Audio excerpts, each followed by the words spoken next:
Please be seated.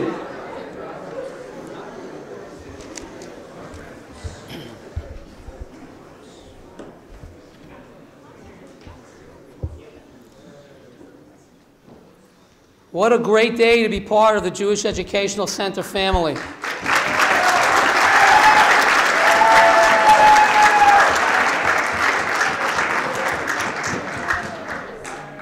It is with great pleasure that on behalf of the Rav Teitz Mesivta Academy and the Bruriah High School for Girls,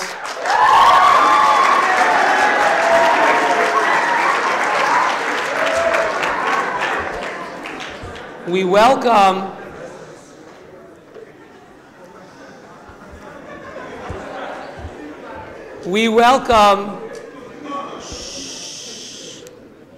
Ambassador Ayalon to our school.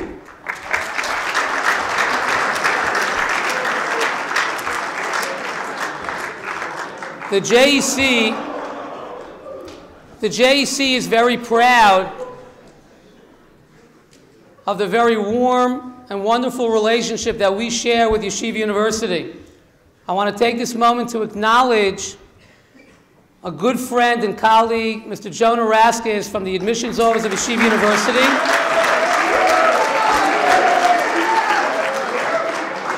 who was instrumental in helping us arrange today's presentation. The friendship that we enjoy with Yeshiva University is very much a product of the wonderful young men and women who graduate from our halls and continue their education at YU. And I want at this time to recognize the following students who have all been accepted to the honors program at Yeshiva University, Yeshiva College for Men, Stern College for Women. Sarah Finkelstein, Rachel Hirsch, Sarah Lefkowitz, Daniela Miller, Meira Motechin, Ilana Rutner, and Allison Schachter. Kudos as well to our young men, Brian Burko,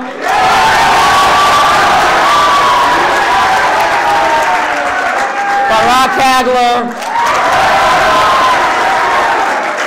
Jake Stern,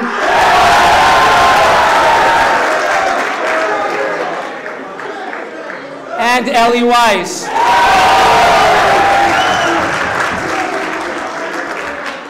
It is appropriate.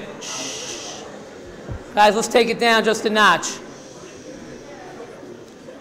It is appropriate that when we recognize these YU Honors students, we also appropriately recognize individuals who work so hard on a regular basis to help our students for their college admission. Here in RTMA, Mr. Jeffrey Frank and Mr. Glazer.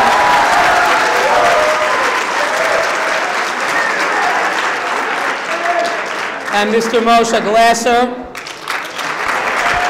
And at Bruriah, Mrs. Sherry Klagsbrun and Ms. Sarah Kessler. We look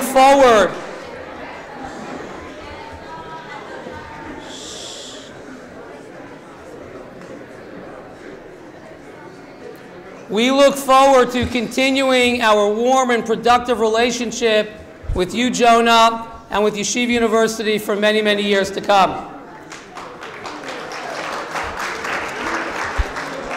Before we begin the program, I want to acknowledge the presence of the Associate Head of School, Rabbi Eliyahu David Teitz, who's with us today. Our Executive Director, Mr. Steve Karp. There are a number of members of the Board of Trustees of the school who are with us today. We welcome them, and thank you for coming to this program. I want to say thank you to Adina Abramov in our publicity department, and to Andy Schultz in our Director of Development for all of their help in getting ready for today. Finally, I'd like to welcome two reporters who are here with us from the Jewish press, Johanna Ginsberg from the New Jersey Jewish News, and Ellie Wilf, who is here from the Jewish Link of New Jersey.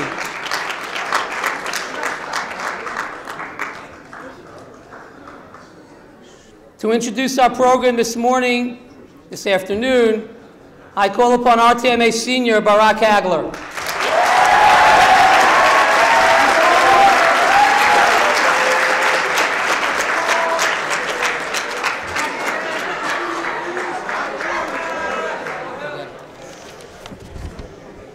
You know, it's pretty amazing. The one day I wear a suit to school, they ask me to speak.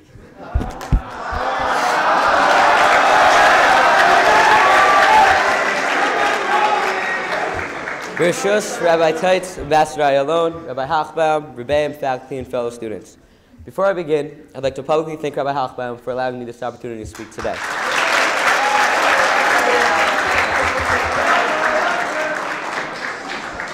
Picture this. It's a few years in the future, and you're on the college campus of your choice. You're walking to class one day, textbooks in hand, and you catch a conversation going on between the two students walking in front of you. They were bad-mouthing Israel, the country of your people. You turn and you shout to them. You go, "Hey, what are you talking about? Israel's got it right. Why? What are you saying these things against them?" They turn to you and they respond to your bold statement. They go, "Oh yeah? Prove it. Tell us why Israel's right." And you don't know what to say. You know Israel's right. You just can't defend them. You don't know why they're right. Supporting and loving Israel is incredibly important, but even more important is having the knowledge to successfully do so.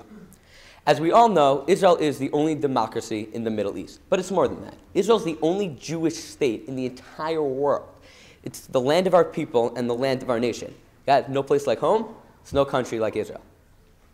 And the importance of Israel isn't just superficial. It affects every single one of us. I mean, come on. We brought JEC and Bruriah together. Israel's got to be important.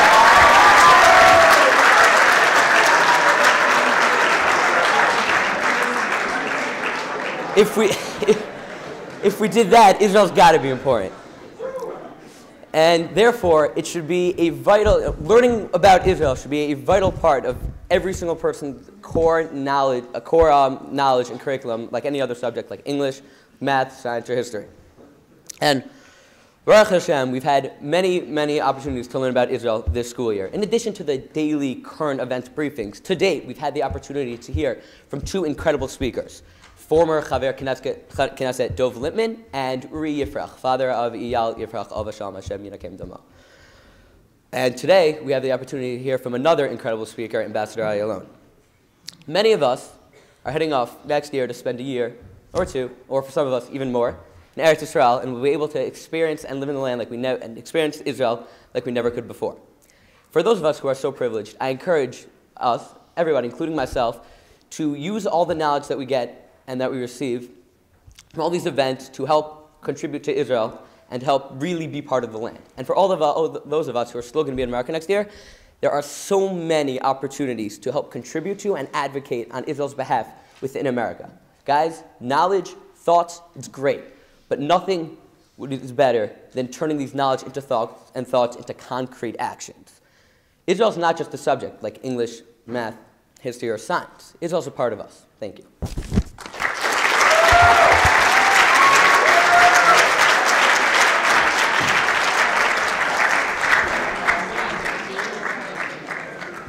Thank you, Barak, very much.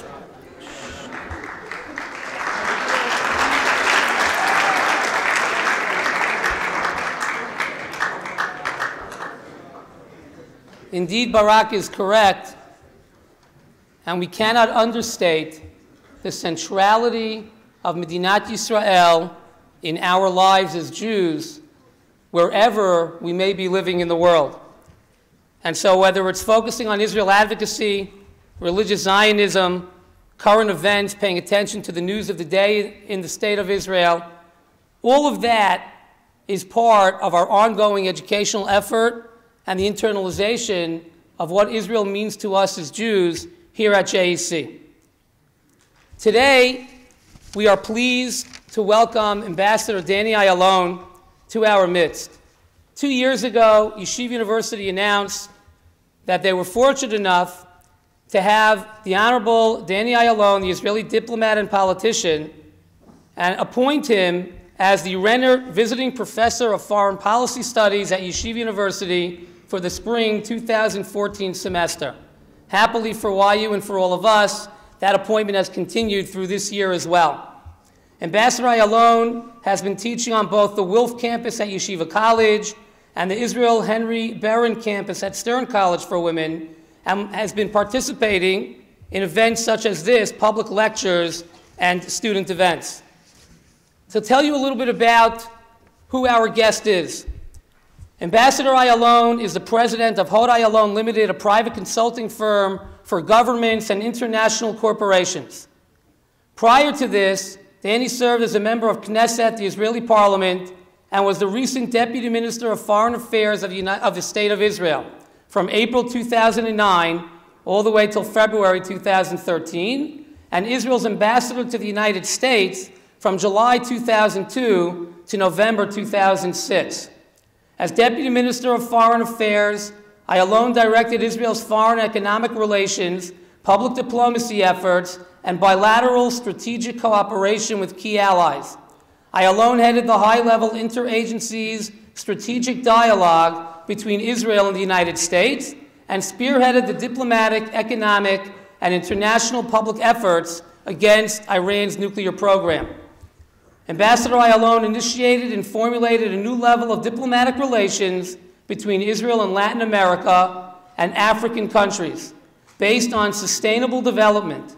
He served as Israel's head of delegation to the Organization of American States Summits. He was selected by the Foreign Policy magazine in 2011 as the most influential diplomat in social media. His short videos in his series, The Truth to Israel, about the Israel-Palestinian conflict, have been viewed by 1.5 million viewers on YouTube and shown on major international networks like CNN and Sky News. Ambassador Ayalon plays a leading role in securing the agreement for $10 billion in U.S. grants and loan guarantees to Israel, the roadmap to peace, the historic exchange of letters between President Bush and Prime Minister Ariel Sharon, and the bilateral trade that reached $20 billion and another $10 billion in investment.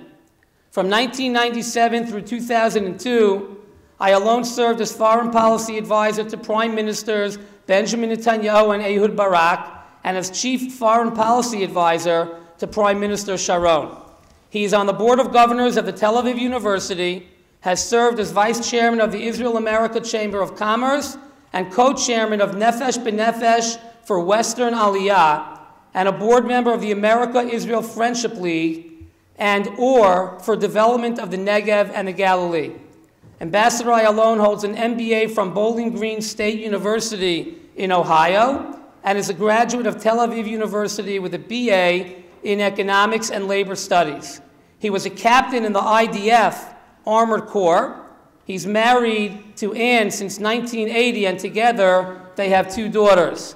Ambassador Ayalon, thank you so much for being here. Please welcome Ambassador Danny Ayalon.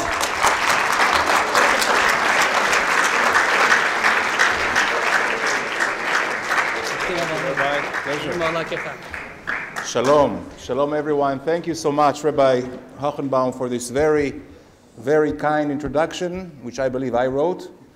But it's always nice to hear it again.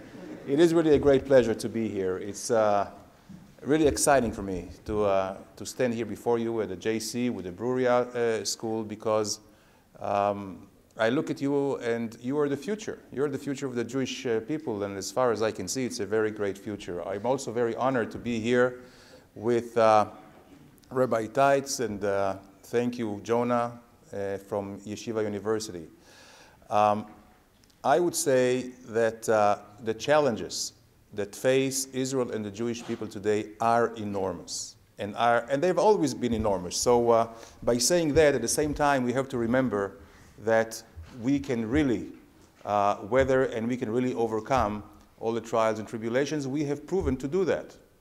I think all of us could be very proud of being to a very, very special and unique people. I think there's no people like the Jewish people on earth. And we are the only people that speak the same language as our ancestors spoke 2,000 and 3,000 and I would say 4,000 years ago since Abraham time. I don't think there's any other nation that can prove this.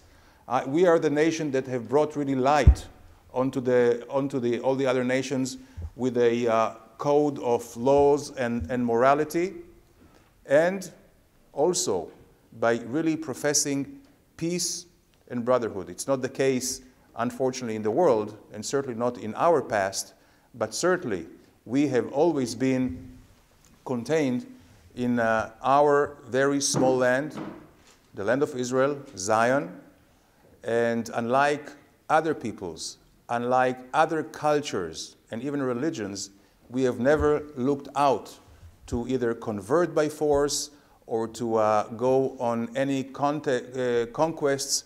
We only wanted to really preserve our civilization, our culture, our faith, our people, our land, and our future.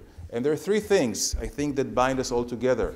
And this is Torat Israel, Eretz Israel, and Am Israel. And I think that all of them are bound and being very, very evident here in this place, by being in this shul, in this Bet Knesset, which represents Eretz Israel and Torat Israel, and you are here as Am Israel, so I really feel at home. This is a piece of the land of Israel. And you should understand, and I'm sure you know that, there is no difference whatsoever between Jews who live in Israel or live here in Elizabeth, New Jersey, or in Paris, or in Brussels, or in Russia, or anywhere else on the earth, because we belong to our faith. And what we have in our possessions is not just the gift that we carry from 20 and 25 generations ago, which is a very sacred gift,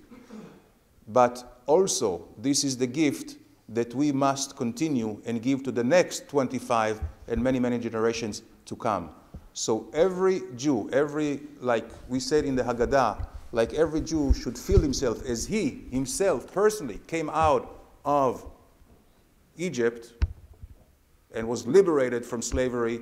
All of us must feel that we live in the state of Israel today and have a stake in its welfare and its security, because the welfare of the state of Israel and security is what gives security and welfare to the Jewish people worldwide. Just think about it. The last pogrom against Jews, defenseless Jews, you know when it was? Anybody can think?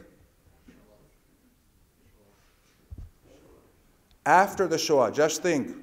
After the Shoah was over in 1945, August 1945. April 1945 was the liberation of the Auschwitz camp. In 1946, 1 year after the Shoah, there was the lynching and pogrom against the Jewish community in Kielce, Poland. This is after the Shoah, 1946. But this was the last one. You know why? Because 2 years later, the state of Israel was reborn. And the word here is very, very carefully put. Israel was not born or established in 1948. Israel as a people was born 4,000 years ago, and as a sovereign state 3,015 years ago by King David. We were reborn in 1948, and since we were reborn as an independent country that can defend itself by itself, there were not pogroms.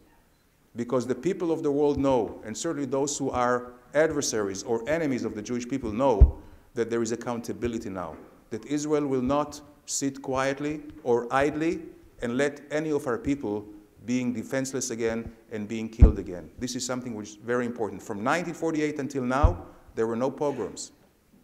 And we will make sure that this is the case. And it's not something which is very, very simple or very self-evident. We see a world today of great violence.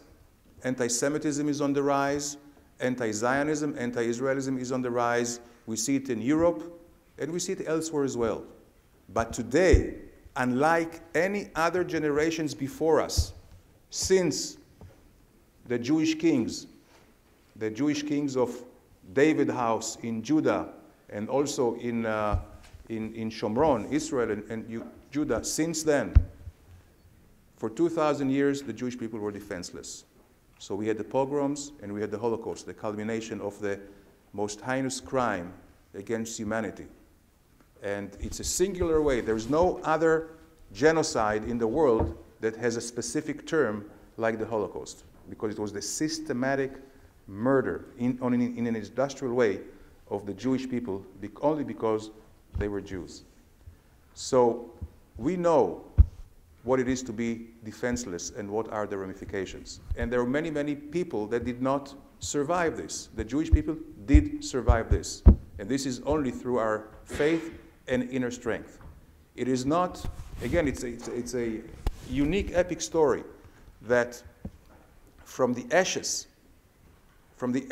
of the Holocaust, where a third of our people, 6 million of our people, among them 1.5 million children, like you, younger than you, were systematically killed by the Nazis and their collaborators.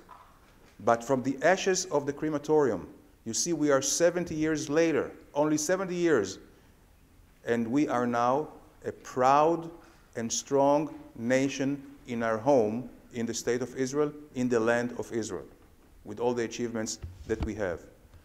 So we have a lot to be worried about, but we also have a lot to be proud of. And one thing that we must all understand, first of all, I think you should all be very proud of who you are and what you represent. You also should be very proud of the past, and also, I think, very, very anticipating for a great future for each individual of yours. Hopefully, this future will include Yeshiva University, and then a tour in your land in Israel. You can make Aliyah. You don't have to, but it's nice to live in Israel. But here also, as I mentioned, Rabbi Taitz, I still want you to have students here. I think it's important to keep this great institution here as well. But one thing I think binds us all together is the preservation of our faith and of our people. And not all Jews need or must or have to live in Israel at this point. At some point in the future, I believe so. But all Jews, whether they live in Israel or not, should feel responsibility for the state of Israel. And we all have the same stake. Whether Jews live in Israel or outside of Israel, Israel belongs to all of us. And although we have the same stakes, we may not have the same responsibility. The responsibility of the Jews who live in Israel is, of course, the defense of the state of Israel, economic development, take the political decisions. But the responsibility for Jews who live outside of Israel is advocacy and to help Israel, especially in the political front, because this is now where the enemies found a vulnerability. They found this is our weak spot, and this is where they attack. And why did they find the political front? You heard of BDS movement. Did you heard of incitement against Israel, delegitimize Israel? Why did they do that? Simply because they couldn't do it militarily. If I fast forward from 1948 until now, many, many wars, terror activities, attacks all over, but not only we survived, but we thrived.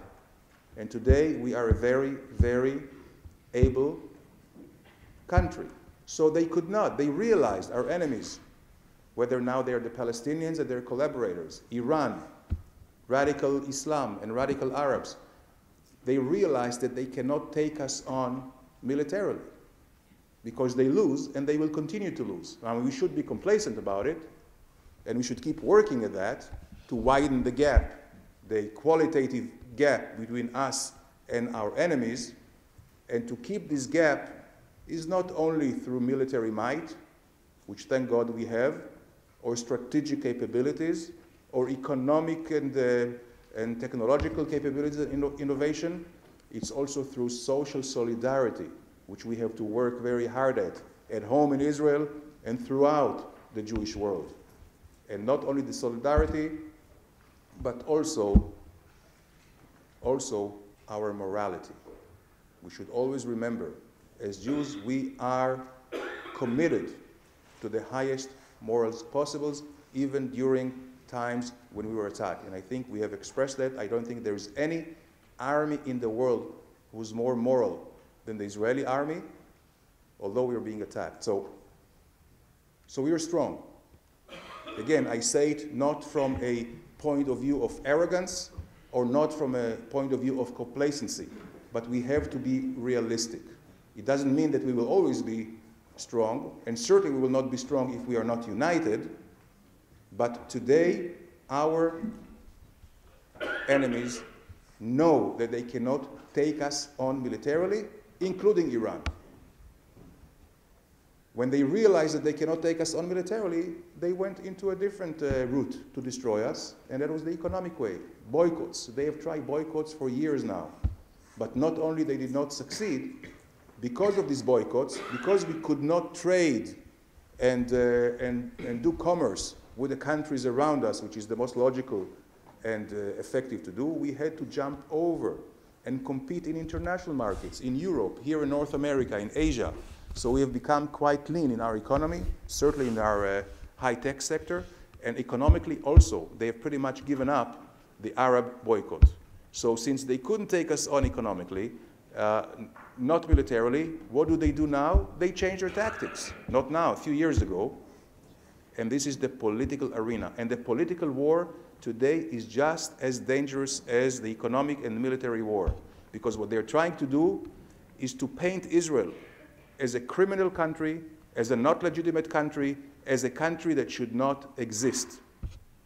And today, in this worldwide integrated world, it's very, very important to be able to be part of the international community in every aspect of life. So this is what the Palestinians are trying to do now, actually to isolate us and to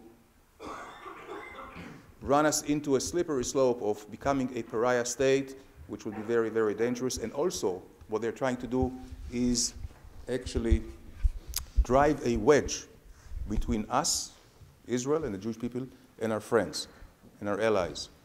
Europe, for instance. Europe today, if you take a poll among Europeans, Israel is among the least popular countries in the world. Just a month ago, there was a BBC poll among Europeans, and Israel ranked fourth from the bottom. Only North Korea, Pakistan, and Afghanistan were below us. Iran was more popular than Israel. Now, why is that? Is it anti-Semitism? Could be, but is it only anti-Semitism? No. There is a dedicated campaign, a war, a political war that the Palestinians are waging. And unfortunately, in this area, successive Israeli governments have failed. First of all, they didn't realize the problem. And when they did realize it was a problem, they didn't have the right tools to do it. They don't have the budgets. They don't have the awareness. And also here, we are alone. Just think, in every capital in the world, right here in the UN, not far, on the other side of the Hudson River, there is one Jewish ambassador, one Israeli ambassador. But there are 22 Arab ambassadors, 57 Muslim ambassadors, which attack him. So here, quantity also makes quality, unfortunately. So this is why it is very important that we will have friends, first and foremost, Jewish communities worldwide, but also friends from other communities. And I'm very pleased to see that in the United States, there are many great Christian communities, these evangelical Christians, which I call Zionist Christians, which support us. This is something which is also very, very important. So we have to understand that we cannot lose in this war either. Now, the Palestinians, for the last 30 years, have done in Europe the damage that is almost irreparable now. It's a real uphill now to correct this damage. And how did they do it? They started on a daily basis. First of all, they went to the fringe, to labor unions, to esoteric organizations, academic organizations, and others, until it became the mainstream in Europe. Now, why am I saying that? Because after they have Europe in their pockets, and of course they have the Islamic and the Arab world in their pockets, Where else do they want to go? Who is our best friend and ally in the world? Right here in the United States. So when I see last year that SodaStream, have you heard about Scarlett Johansson and their SodaStream campaign, how they wanted to... So, good.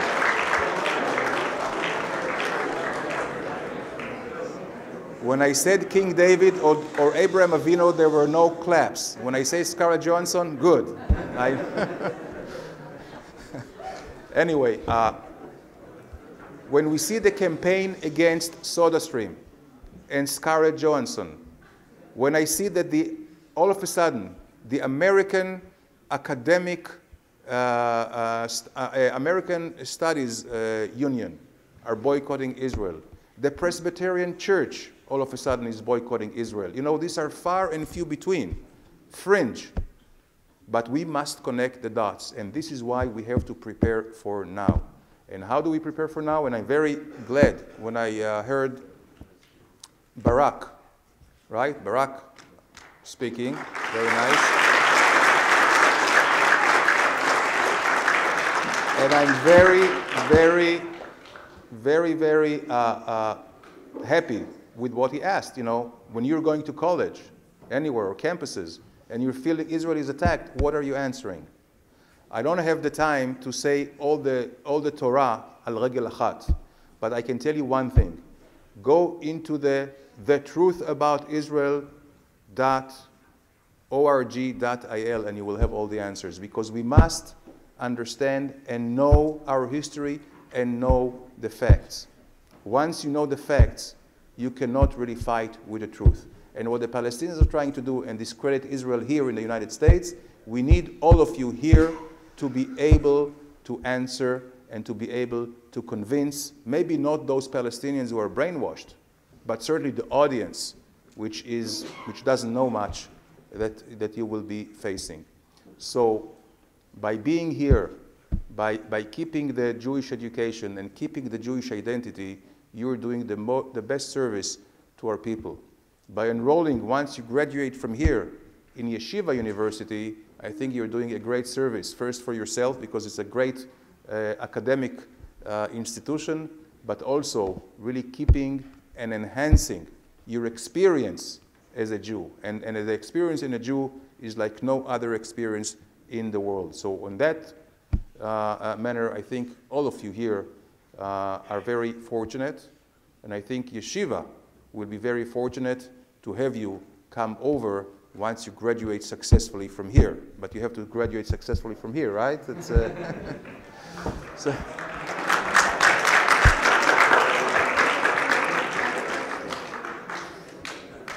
Now, I want to finish with what I started. You know, we are the door of the Geulah. You know what's Geulah? The door of the salvation, of the redemption after 2,000 years in exiles, when we were defenseless. And the most important thing in my mind to defend today and preserve today is the capability of the Jewish people in Israel to defend itself by itself. Because you know what happened, we cannot defend itself, and we are not unique in this manner. Look what happens to people today in the world that cannot defend themselves. 300,000 people in Darfur that died. The millions in Rwanda. The hundreds of thousands in Bosnia. Today, 220,000 and counting Syrians were being killed. Why is it? Because they cannot defend themselves. And anyone who thinks that they can rely on the